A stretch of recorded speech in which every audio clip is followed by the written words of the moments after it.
Hello everybody and welcome to Wednesday's edition of Yesterday in Baseball. My name is Luke and today we've got an interesting show for you guys.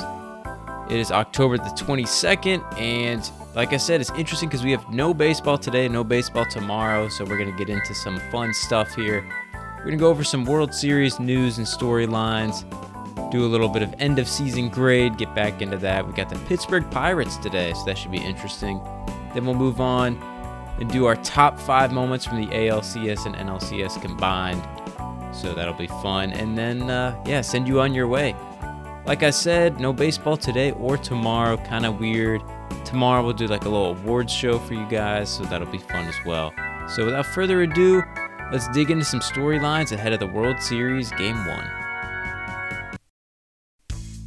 Now, before Ohtani signed with the Dodgers in 2024, there was lots of talk about where he would go, and one of the leading candidates was the Toronto Blue Jays.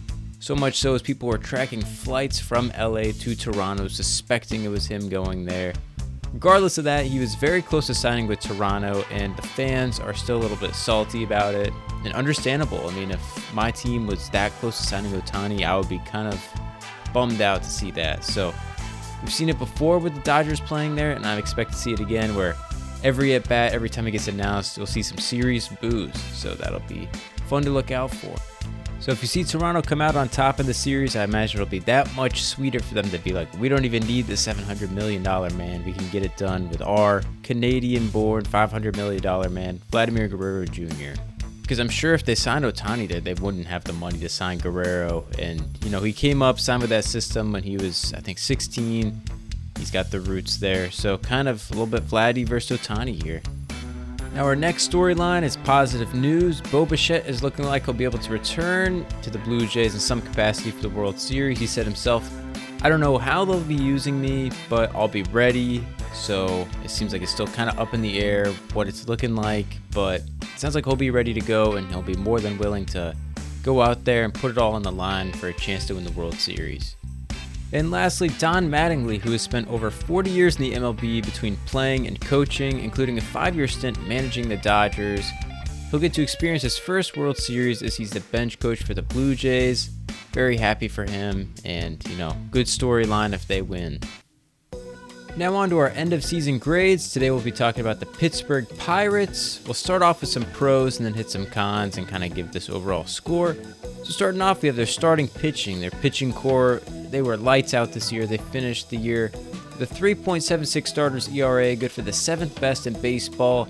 And no doubt that was helped by likely Cy Young winner Paul Skeens. They were the only team in the top 10 in starters ERA that finished with a record below 500, so it's fairly clear what their problem is and how it needs to be addressed, and again, that's going to be their offense. For now, though, another pro is they had a 44-37 home record. That's their best home record since 2017, so not all things are bad. Things are looking up, and in some aspect, they're playing above 500 ball.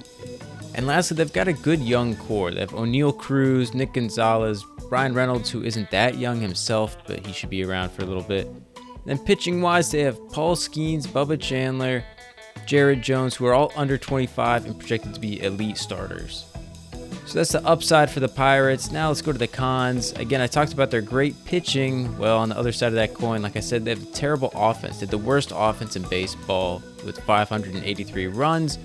And, no wonder why a guy with a sub-2 ERA has as many losses as he did wins, as Skeens had 10 wins and 10 losses. And there wasn't a ton of effort from the front office to help surround this elite young pitching core with good offensive bats. They signed Tommy Pham to a 1-year deal, who's kind of an aging veteran, and then they also signed Adam Frazier. They're both a couple of good ball players, but they're not really high-impact bats that could go out there and alter your lineup by just that signing alone. They need to be doing more to supplement those moves or making bigger splash moves, and they're just not doing that. Now, lastly, they had some injuries. They had a lot of injuries to the rotation. Jared Jones missed the year with a UCL sprain. Johan Oviedo was kind of limited due to some Tommy John issues. Then Nick Gonzalez on the offensive side had his year sidetracked as he fractured his ankle on a home run trot early on, and he was touted to be an impact bat for them. So overall, with the moves made or lack thereof, the expectations weren't very high for the Pirates, and when you have the best pitcher in baseball, of course you want to be able to at least sniff 500, especially with that whole rotation.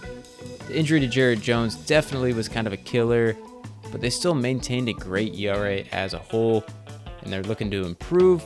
So relative to expectation, I give them a C-. Not the worst, but definitely you could see more being done on the field and in the front office. So with maybe a trade or two, the Pirates could compete close to or an above 500 team. And with a starting staff that's just that good, I hope to see that happen for them soon, especially those fans over there. They deserve some winning baseball. So C- for the year. Our last segment today is our top 5 moments from the ALCS and NLCS. I went back and forth on some of these, but we'll start off at number 5.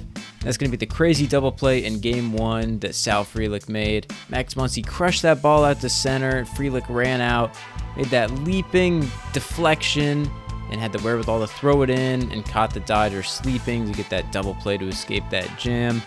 I've seen some weird double plays in my time, but that might be the weirdest of them all.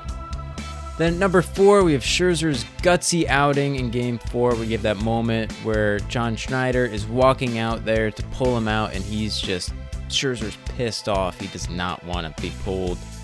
And, just seeing that, I loved all of that moment, the respect between the two of them, and that heated exchange. And Scherzer, he had a great outing, got the win. So that was pretty awesome. Then at number 3, we have Eugenio Suarez's grand slam in Game 5.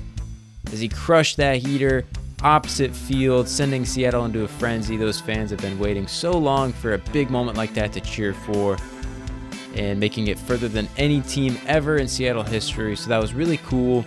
Great moment for them. And, no matter how this year went, they're always going to have that memory in that moment. At number 2, we have Ohtani's 3rd homer in Game 4 to go to the World Series. He had that incredible outing with the trip to the World Series on the line, and he went out there through 6 innings scoreless, 10 strikeouts, and had those 3 homers, the second homer going out of the stadium, becoming the only starting pitcher ever to have a multi-homer game in the postseason, and like I said, he'll probably be the only one ever to have a 3-homer game.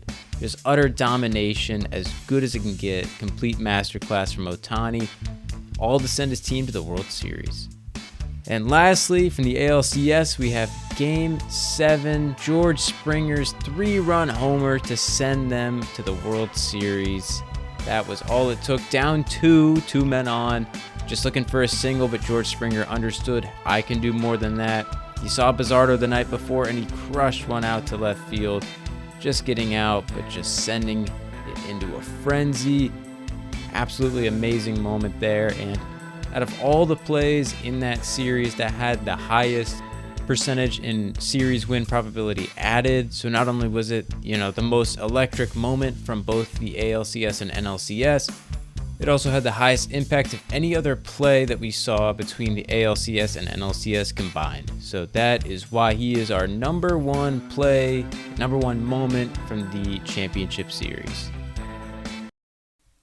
That's everything from Wednesday's show. Thank you guys so much for listening. I know it's weird, no baseball, but plenty of baseball talk for you guys. So I hope you guys enjoyed it. I always like putting together those segments. It's kind of fun. So maybe a little preview of kind of what it'll look like in the off season. So like I said, we have awards show coming up. That'll be kind of fun. I think probably tomorrow. Maybe slight chance it gets delayed till after the World Series, because it could be a nice treat once we're done with all the baseball. But we'll see. So thank you guys again for listening. Please like, subscribe, comment, share if you enjoyed and you're on YouTube. And please follow along and comment if you're on Spotify. So thank you again. Hope to see you tomorrow.